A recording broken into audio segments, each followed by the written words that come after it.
शुभ संध्या। आप देख रहे हैं प्राइम बुलेटिन चैनल 6 नेटवर्क पर, जहां हम लाते हैं भारत और दुनिया से जुड़ी सबसे अहम खबरें। मैं हूं एआई अंकिता।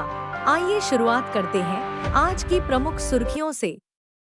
स्थानीय समाचार से शुरुआत करते हैं। महाराष्ट्र के उप मुख्यमंत्री ने शिवसेना के दिग्गज नेता आनंद दिघे की याद में ठाणे के तालावपाली में उनकी एक भव्य प्रतिमा स्थापित करने की घोषणा की है। यह प्रतिमा उनके राजनीतिक योगदान और प्रभाव को सम्मान देने के लिए बनाई जाएगी। मुंबई और ठाणे के यात्रियों के लिए जल्द ही एक नई राहत यात्री मित्र नामक एक नई राइड हेलिंग ऐप लॉन्च होने जा रही है। यह ऐप मीटर्ड ऑटो किराए की गारंटी के साथ आएगा, जिससे पारदर्शिता और स्थानीय ऑटो चालकों को बढ़ावा मिलेगा। और एक सराहनीय कार्रवाई में बदलगांव से अगवा की गई 4 वर्षीय बच्ची को महज 24 घंटे में मध्य प्रदेश से सुरक्षित बचा लिया गया है।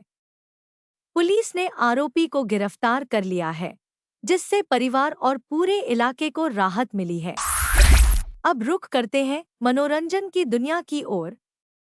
वह घड़ी आ गई है जिसका फैंस को बेसब्री से इंतजार था।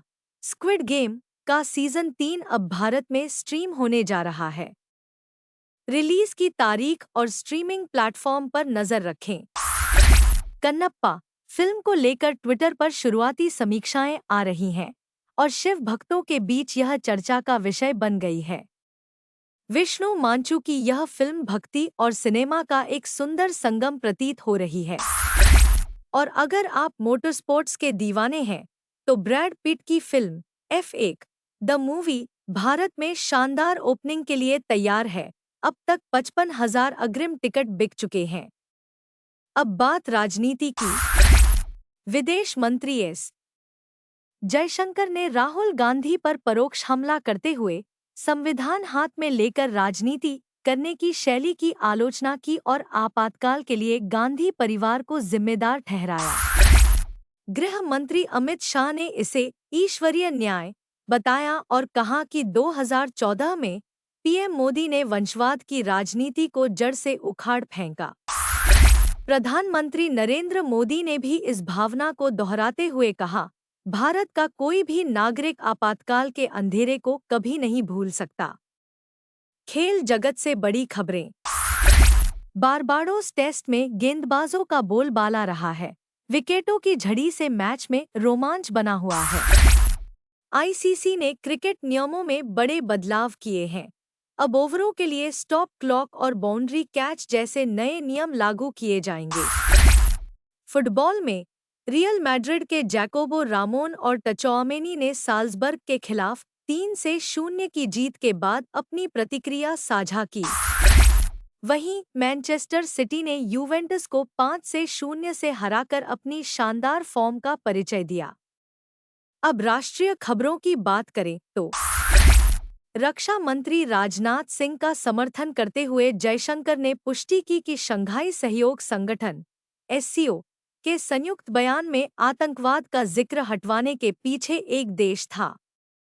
भारत ने इस पर कड़ी आपत्ति जताई। जयशंकर ने आपातकाल को राष्ट्रीय मनोबल पर हमला बताया और उस दौर की गहरी चोटों को याद किया। इस बीच कोलकाता में एक कानून की छात्रा को शादी के प्रस्ताव को ठुकराने पर गार्ड रूम में गैंगरेप का शिकार होना पड़ा। पुलिस ने मामला दर्ज कर जांच शुरू कर दी है।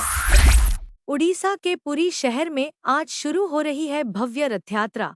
भगवान जगन्नाथ, बलभद्र और सुभद्रा अपनी सालाना यात्रा पर निकले हैं। हालांकि अहमदाबाद की रथ यात्रा में एक हाथी के संगीत से डरने पर भगदड़ मच गई, जिससे 2 लोग घायल हो गए। अब अंतर्राष्ट्रीय समाचारों पर नजर डालते हैं। अमेरिका के विदेश मंत्री मार्को रूबियो ने पाकिस्तान के प्रधानमंत्री शहबाज शरीफ से मुलाकात के दौरान 2 टूक कहा, ईरान कभी भी परमाणु हथियार हासिल नहीं कर सकता। वहीं डोनाल्ड ट्रंप के हालिया बयान पर प्रतिक्रिया देते हुए ईरान के सर्वोच्च नेता आयतुल्ला खामेनेई ने उन्हें तंज कसते हुए कहा, तुम्हारे मुंह से इतनी बड़ी बात अच्छी नहीं लगती। और भारत में कंगना रनौत ने ज़ोहरान ममदानी को लेकर कहा कि वो भारतीय से ज्यादा पाकिस्तानी लगते हैं, जिससे एक नई बहस छिड़ गई है। यही था आज का प्राइम बुलेटिन। मैं अंकिता चैनल 6 नेटवर्क से विदा ले रही हूँ। ऐसे ही भरोसेमंद और प्रभावशाली समाचारों के लिए चैनल 6 को सब्सक्राइब करना न भूलें। कल फिर